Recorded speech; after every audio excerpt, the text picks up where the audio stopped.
Hi there, Pasco High recovery students. You're on to your third video. This is the last of the inquiry standards. This is Inquiry C, writing conclusions.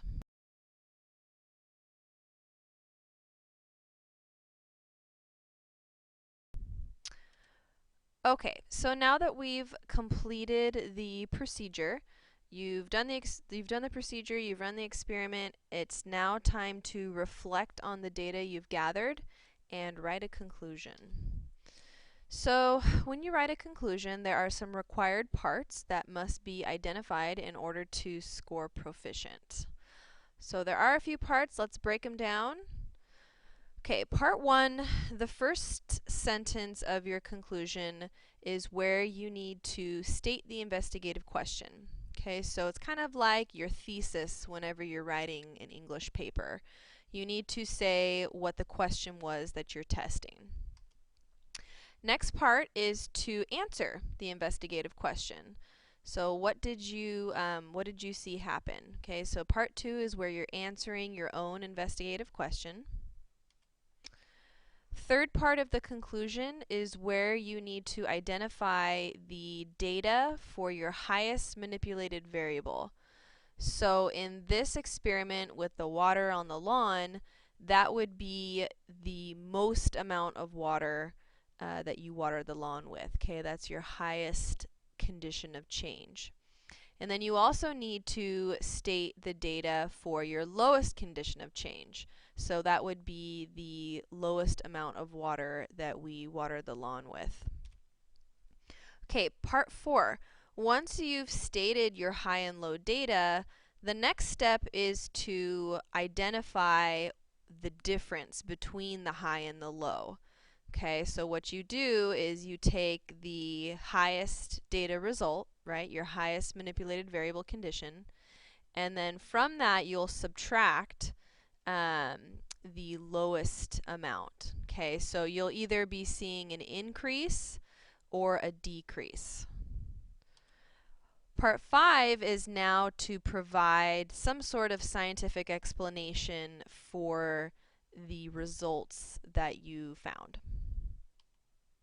Okay, so we do have a practice frame for this, and the practice frame is put in place to help you get all of these steps identified so that you don't miss anything.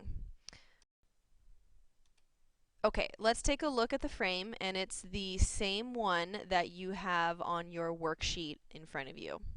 So let's go through this together, and then you'll get a chance to try filling it in on your own. Okay, here's the frame. Here's the first part, right? The first part is to state the investigative question. So you would say this by writing, in this experiment, we tested blank, right? You're going to fill in what your scientific question was. Okay, the next step is to identify your answer, right? What was the answer to the question? So it could go something like this. The experiment showed that when blank, which is your manipulated variable, increased or decreased, the blank responding variable increased or decreased. Okay, so you're just answering your investigative question. That's what part 2 is. And again, you'll see either an increase or a decrease. You pick, right? That's why both are given there in the frame.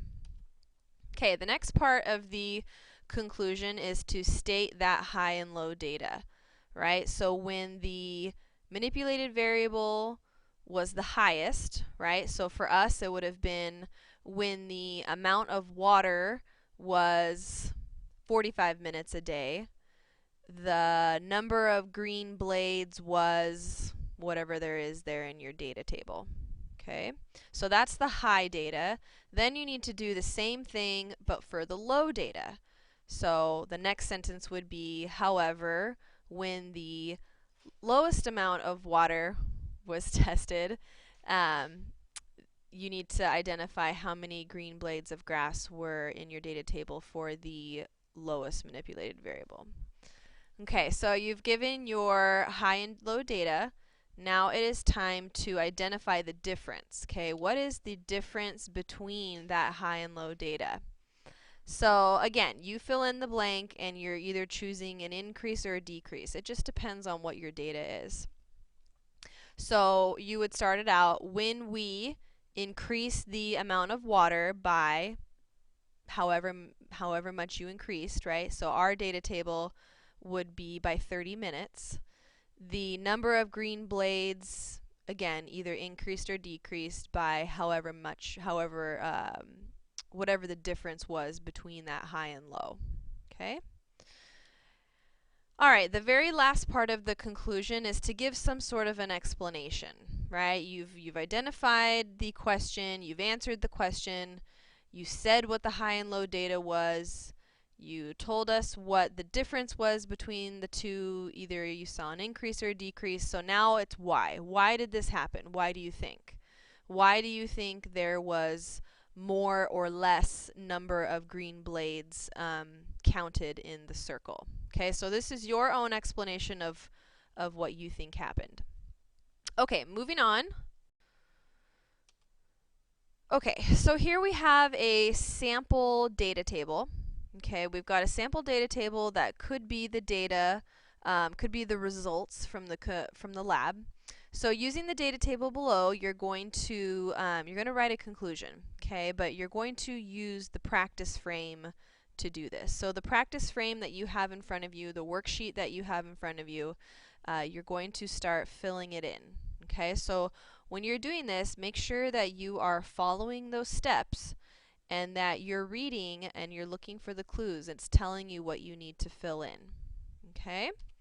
So once you've completed the practice frame, go ahead and let me know, and I will come around and check it for proficiency. And later on in the day, you will be assessed. Okay? Later on in the day, you will be taking an assessment to see how you score on writing investigative questions, procedures, and conclusions. So hopefully this helped you. Good luck, and we'll see you later. Take care.